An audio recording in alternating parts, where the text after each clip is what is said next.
What's good, y'all? Welcome back to Appreciate Greatness. Today, we're going to be covering the two finals games that have happened so far. I want to do a video like this every single homestand. I'm having mic troubles also, so I really hope this works. But I want to do a video after every homestand. That would be the goal. Just to cover what I see, what I think is going on, and other adjustments that I think are going to be made in these playoffs or in these finals, actually. I mean, we're almost done with the playoffs. Game 2 is over. And I didn't make a video about Game 1, obviously. But I think it's pretty surface level, most stuff, really. J-Dub and Chet were really bad offensively. The Thunder didn't shoot well at all. They didn't shoot well from the field. Shea wasn't very great playmaking wise. They just looked off that entire game one. And Shea's had those games where, those game ones especially, where he's just not as involved, I would say, or he's not as he's not looking to be a playmaker as much as he's looking to be a scorer. And today he did a really good job of getting his teammates involved, doing the thing. Really, I mean, he was awesome just in general, and he's had, I think, 3 straight great game ones or game twos now. And if you don't include the Memphis series, because that wasn't even really a series, if we're being honest, he's been fantastic. But talking about game 2 here, I think this is the big thing. We're just kind of comparing and contrasting game two to game 1. I think first and foremost, the Pacers did what they needed to do. They went into OKC and won in dramatic fashion, but they won, and that's all that matters, is going and taking one on the road every series. If you do that, you have a good chance, and they did that. They did their job, and kudos go to them. But surface level stuff about game 2, really, J-Dub and Chet, much better, really aggressive early, both of them, and kind of forcing the issue. Chet, it was great. Dub struggled early in that first quarter. I think Doris, by the way, Doris Burke had a really good game on the call, so shout out to her. But yeah, I mean, Chet's aggressiveness and realizing that he's just pure faster and more fleet-footed than Miles Turner really helped him out. Made him much better offensively. He played a really good game defensively, as he always does.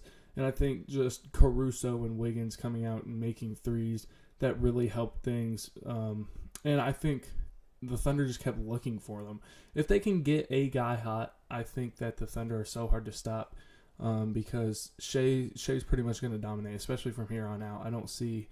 I really don't see a way that the Pacers stop Shea. Obi Toppin had a great game 1. This game, it was not the same. I also think the Tyrese minutes were just not good, and we'll get back to that because there is a little a more in-depth thing I want to talk about there.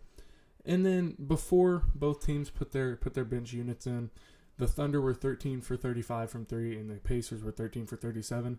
Listen, I'm not a betting man, but if you told me before each game who's going to outshoot who, if you ever say the Thunder outshoot the Pacers from 3 in this game, whichever game it is, I'm putting my money on the Thunder. And, I mean, that's just really what happened. But I also thought that the Thunder did a really good job of getting out to shooters. There was one possession in the second half because the Pacers were on the left side. I don't remember exactly what happened, but the Pacers definitely had an advantage of some sort.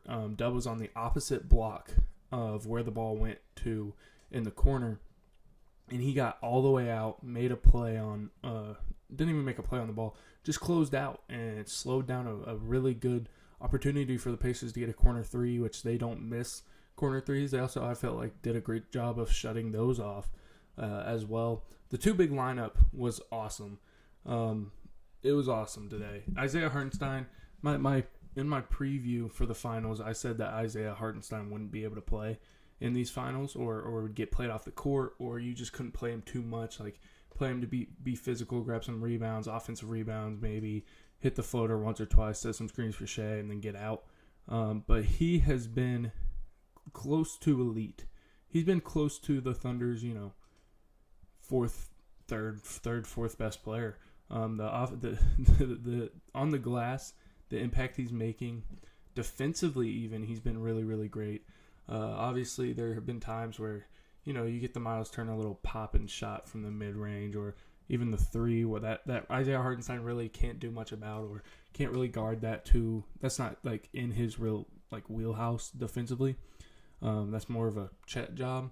But they went too big today, and it was awesome. And I think it caused a lot of Obi struggles because that's who Hartenstein was who Obi was on. And there's that one play in the first half where Obi caught on the wing. Isaiah Hartenstein closes out, and Obi just goes right by him. But Chet's waiting in there roaming.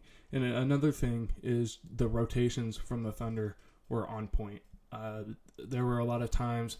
I remember it ended in a made three, but it was a fall away from the corner, and I think Shea kind of fell asleep. I just muted my mic because they were up 20. Shea kind of fell asleep on this, but TJ McConnell got in. By the way, I didn't think TJ, even though his numbers looked great, I didn't think he was as good, just impact-wise, overall impact-wise. But there was a play where TJ got inside and then just kind of got stuck. He couldn't get it to the corner. He got a switch, and he just couldn't get it anywhere. And the Thunder rotated so well, and it led to TJ having to two bounce pass all the way to the opposite corner where Tyrese caught it falling away. He had already hit like 3 in a row. That's when he started to get hot. And now the reason Tyrese started to get hot, this is a little bit more in-depth stuff. I have two things, really like two big things of what I thought the Pacers did well. I have one big thing that I think that the Pacers did well, especially at the end of the game, and I have one thing the Thunder did really well, just a whole game, really.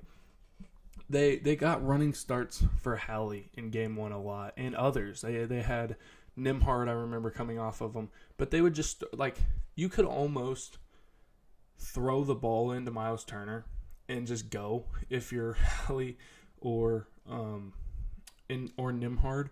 You could plant Miles Turner at your three-point line, throw it to him, and then just get a run-up. And that's kind of what they were doing. They would get the ball into Hallie or Nembhard or even Nesmith at times, and they would try to get the ball to Miles Turner early and get a little, not even a hand, it wasn't even a handoff, or Turner would, take a dribble and have a little toss back, like a pitch it action.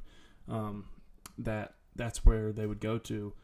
And they did it a lot, and they executed it well, because my biggest concern was how are the Pacers going to get initial drive, or if the Thunder can stop initial drive, they're going to win this series pretty easily. And the Pacers found a way to get initial drive by doing that in the first game. But in this game, they didn't really do it as much. Early, it didn't work. The effort and intensity from the Thunder defense was unbelievable. I don't even know the turnover numbers. I think the last time I looked, it was like middle third quarter. It was maybe it was in third quarter. It was 14-9, which isn't insane, especially against a Thunder team who thrives off of it. I thought that the Thunder just played good, pure defense, which they can do. Not even good. It was fantastic. It was unbelievable. But yeah, I mean, the running start started to work in the second half, and it wasn't just okay, I'm gonna throw it up to Miles Turner, I'm gonna run and catch it. There were a couple actions involved. I think there was one where there was a down screen. Turner came up, and again, it was kind of like that pitch it action where you dribble and you toss it back and you pitch it back. I think there was one of those, but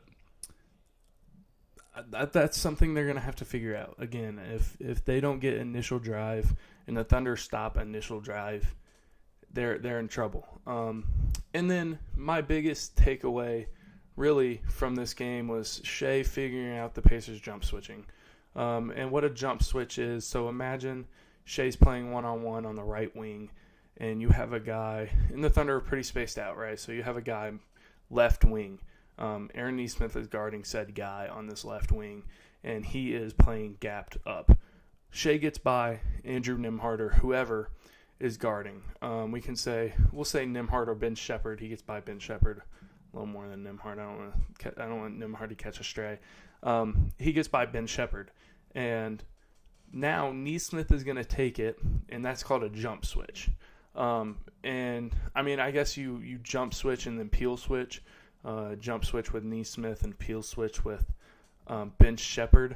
I don't really know anything else to call it. Nexting. I think Caitlin Cooper, if you don't follow Caitlin Cooper, awesome Indiana Pacers she covers the Pacers, but she's just an awesome NBA brain or basketball brain, not even NBA, just all around basketball brain. I think she calls it nexting, but I think it's just a jump switch and a peel switch, really. And they took advantage of it, really.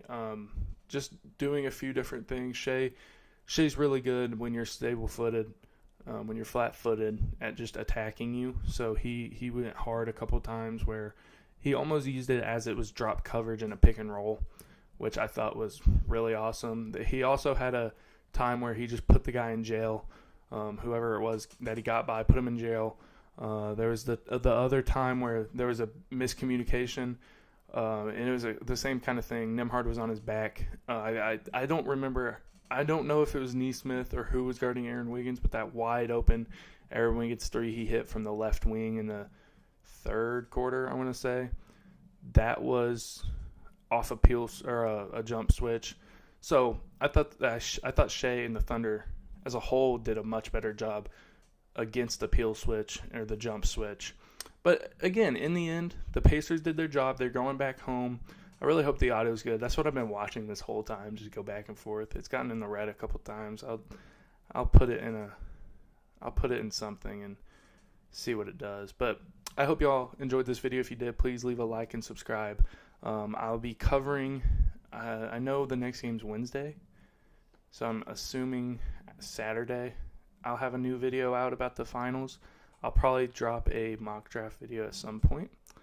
But I hope y'all enjoyed. If you did, please leave a like and subscribe. I'd like to hit 100 subscribers at some point in my lifetime. But yeah, that's all I got. So I appreciate y'all for watching. Peace.